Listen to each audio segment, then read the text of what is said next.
Hey everybody, welcome back to Breakfast with Bob from XTERRA Oak Mountain. My name is Bob Babbitt. We are brought to you by Master Spas, SFuels Go Longer, HOKA, Let's Fly, Forum Smart Swim Goggles, Zoot Sports, original triathlon brand, Premium Plus Sports, and of course our Challenged Athletes Foundation. Our next guest, this is her 20th year of racing.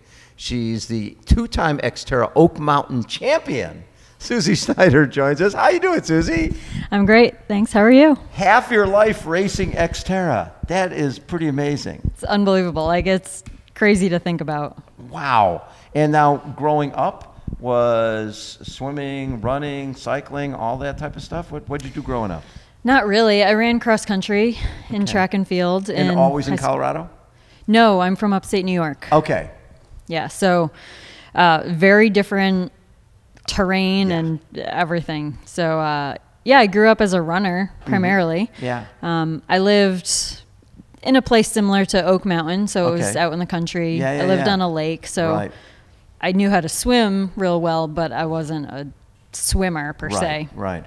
And so through college, I was a track and cross country runner, and then I discovered XTERRA, I think my junior or senior year of college, and I was at the point where I knew I needed to find a new sport. Right. Because oned I was out of college. Yeah, what are you going to do? What do you do? Just go out to the local high school and run against those kids. Right. So I had found XTERRA. Yes. And borrowed a mountain bike. You were lifeguarding at the lake where they were having an XTERRA. Yeah. I was lifeguarding. My friend was doing it. And so we helped put on the event. And the race director happened to be practically my neighbor. He lived up the road from me. And where was this at? Which event? It was Sky High. XTERRA Sky High in Grafton, New York. Oh, okay, in New York, okay. Yeah. And so you were like, well, what the hell? Maybe I should give this a try. Yeah, pretty much. You got yourself a mountain bike? Well, I talked to the race director. I was like, I don't know anything about mountain biking. Wait, so you were planning to do it right at that race? No, after the race had finished. Okay. Yeah. I said, this looks really cool, but I don't know how to mountain bike. Right. And he said, well, my wife is pregnant right now, so she's not riding her mountain bike if you want to borrow it. I said, okay. In. Yeah. So, he had clipless pedals on it. I didn't have shoes. I barely had a bike helmet. So I just put on my running shoes, stood on top of those Shimano SPDs. And you're like, that's fine to me. Yeah, didn't work very well. I was falling all over the place. So you got yourself some shoes. I did. I still had enough fun that I was like, yeah, I could do this. Yeah. So I went and got shoes and bought a $300 mountain bike that fell apart like the second ride. And so I'm guessing you didn't start as a pro in this. No. You started as an age grouper. It took me 7 years to get my pro card. But you knew you loved it right away. Yeah, right.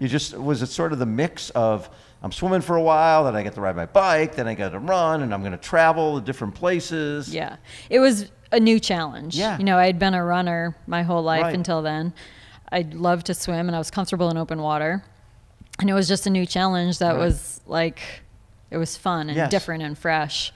And I qualified for nationals and worlds, and I was like, you mean I can go to Hawaii and do this?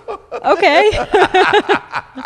I couldn't afford it, so I went around my town, small town, said, hey, local grocery store and local companies. Support local girl to go to Hawaii. Yeah, they each gave me a couple $100, and I went to Hawaii. So I won my age group my first year there. Yeah. And I was like, wow, maybe I could be good at this. Yeah. So, and it was fun. I was still learning, getting better. Yeah. And it took me a long time, but once I started landing in that top 10 overall and started landing in top 7 where you can actually take home money. Yeah, oh, wow. I was like, I should probably try to get my pro cards. Yeah, because then you can't really take the money until you're a pro. Right. Wow. And so what year did you go pro? 2010. And was it a big eye-opener when you go off with the pro women rather than go off with the age groupers and go and you compare your times and go, I was only 3 minutes. But now they're looking you in the eye and you're standing at the swim start and they're like, this is welcome to our world. Yes, it's very different. I think back then we were all starting together. Oh, they were, It was a mass start. The fields weren't that big, Right.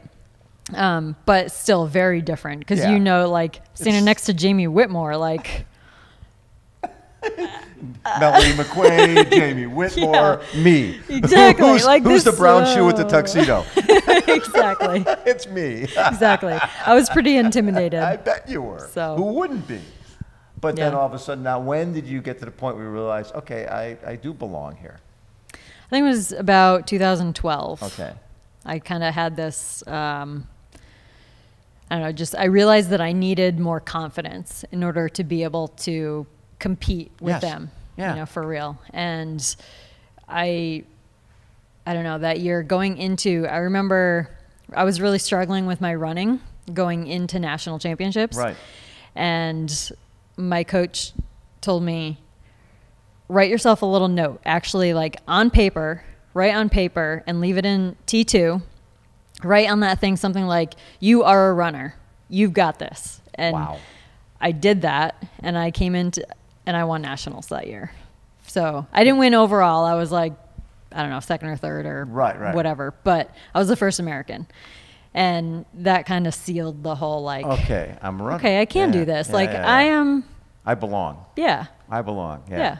And then over the years, it's like one of those things. And when you're a pro, you also get to a certain point where you go, okay, maybe it's time to move on. But it seems like this last year, what you got, just not last year, you were 6th at Asia Pacific champs just a couple of weeks ago. Yeah. That's pretty cool. It is. April is a really early season especially to race in Colorado. When you come from Colorado. Yeah, and especially you're going from Colorado to 8 million degrees in Taiwan. Exactly. Yeah. Yeah. So I was pretty happy with I was, to be honest, a little disappointed because I wanted to be top 5. Yes. But I was kind of relieved that I wasn't any lower than 6. Sure. So, yeah, happy enough. That's cool. Now, do you like the short track as well? I've only had one go at it at Worlds last year. Yeah. And I had some issues and didn't have a good race, but I like it. I enjoy it. It feels, I used to race cyclocross and it feels a lot like that. Totally. Yeah. Super fun. Yes. Painful as all get out, but. How have you had to adapt over the years? More weight training, more stretching? Because, as all of us age, I was just talking to Josiah, and he was talking about that you can do the same workouts, you can do same intensity, but you need more recovery in between. Yeah. Same type of thing. Yeah, I think more recovery. I don't know, over the last handful of years, I've had a lot of ups and downs and changes and things that have just thrown enough wrenches in that, I don't know, I feel like the last handful of years haven't been my best. Right. But, just have to keep good life perspective and just go with what you got at the time and focus on what you need to, through injuries, just do the rehab you need to. Right. Get back when you can get back. Yes. Can't rush it. No. I've learned that. No, you can never rush it. Yeah. And you just got to take what you're given and go with it. How has the equipment changed over the years? It's a lot, right? Yeah. Well, I started on a 26-inch hardtail with rim brakes and, skinny tires. And you have to become almost a professional mechanic because there's always stuff happening, right? I have a problem just packing the bike. That's a nightmare to begin with. Yeah. But you guys have to do it on the fly, and a lot of times stuff's happening on the course. Yeah. I do have to give tons of kudos to Brandon Rakita, who's kind of been my mechanic in a pinch all over the world. So, it's nice that we get to travel around with, we've made friends. You've built a family. Everyone that, Yes. So we kind of, Rakita's my mechanic. Katie Button's my physical therapist. Just this morning down by the lake, she's adjusting me and cracking everything. But, I think that's what makes this sport and triathlon in general so special is there is a family there. And it's, you could be traveling with somebody who you got to kick their butt on race day. Yeah. But you're still getting back in the car and driving back to the airport and flying off to wherever you're going next. Yeah. But because at the end of the day, it's you against you and you against a course. And it doesn't matter what the other person does on race day. And that's really what's kept me in it for this long. Yeah. Results-wise, I'm not getting the results that I used to or that I want to, but these are my friends and my family. It's almost like, hey, this summer, these are the places we're going. Right. We're going on these trips, these family trips. We're Exactly. we're coming down here to Oak Mountain. We're going to have a Right. little family trip here, Yeah. and then we're going to go over and we're going to race in Taiwan. And how fun will that be? Yeah. It was when the World Cup schedule came out. You were like, oh my God. I texted Brandon and Bree. I was like, where are we going? Which stops? I want to go to Taiwan. Bree was like, definitely Belgium, because I haven't been there yet. I'm like, me neither. We're going. That is cool. Yeah. Yeah, because again, these are the people you need to beat on race day, but you don't control that. They control that. Exactly. That's all that matters. Yeah. And I also think there's a understanding that if you're racing and they're racing, you know what they're doing at home. You know the training they're putting in, or else they wouldn't be coming. Exactly. They're not going to fly over to Taiwan to finish last. Right. Exactly. Yeah. What's the rest of your schedule? Well, obviously World Cup, right? Yeah. So I'm going to do Belgium next in June. I'm going to skip Czech and Germany because they're so close to USA champs at Beaver Creek. Yes. So I really want to do well there. And then Worlds to finish it off. And were you at Worlds last year? Yeah. And how did That did not go well. Okay. I think I finished 11th. Yep, 11th or 12th, something like that. Yeah, so it was probably my worst showing at Worlds in a long time, but yes, stuff happens. Yeah. It just. So you've won here twice on this course. What about this course that suits you? I think because it's punchy and twisty, turny, it's a little bit more of a power rider's course. Yeah. Less of a The climbing, straight up climbing, heavy. long climb type of thing. Yeah. Right. That suits you. Yeah. And if it's rainy, and we've had a little rain, and might be more rain, that's okay with you? It's okay. Yeah. Yeah, you don't mind. This is a course that suits you, so Yeah. if it's a little wetter, that's I grew up, I learned how to mountain bike on trails like this. Right. That were This rocky and rooty. This looks like upstate New York. Exactly. Right? Yeah, it feels like home. So it's got that comfort feeling. Yeah. And now, have family members gotten into this sport as well? My mom started mountain biking last year. Fun. Yep. So she loves it. She's, working on her skills and getting better. But that's so cool. my brother, not so much. My dad, not so much. Yeah. But mom, that's good. Mom's so into you it. and mom can go for bike rides. Yeah. When you go back, now are they still back in New York? Yeah. She is for the summer. Okay. And then she's in Colorado in the winter. So we ski together in the winter.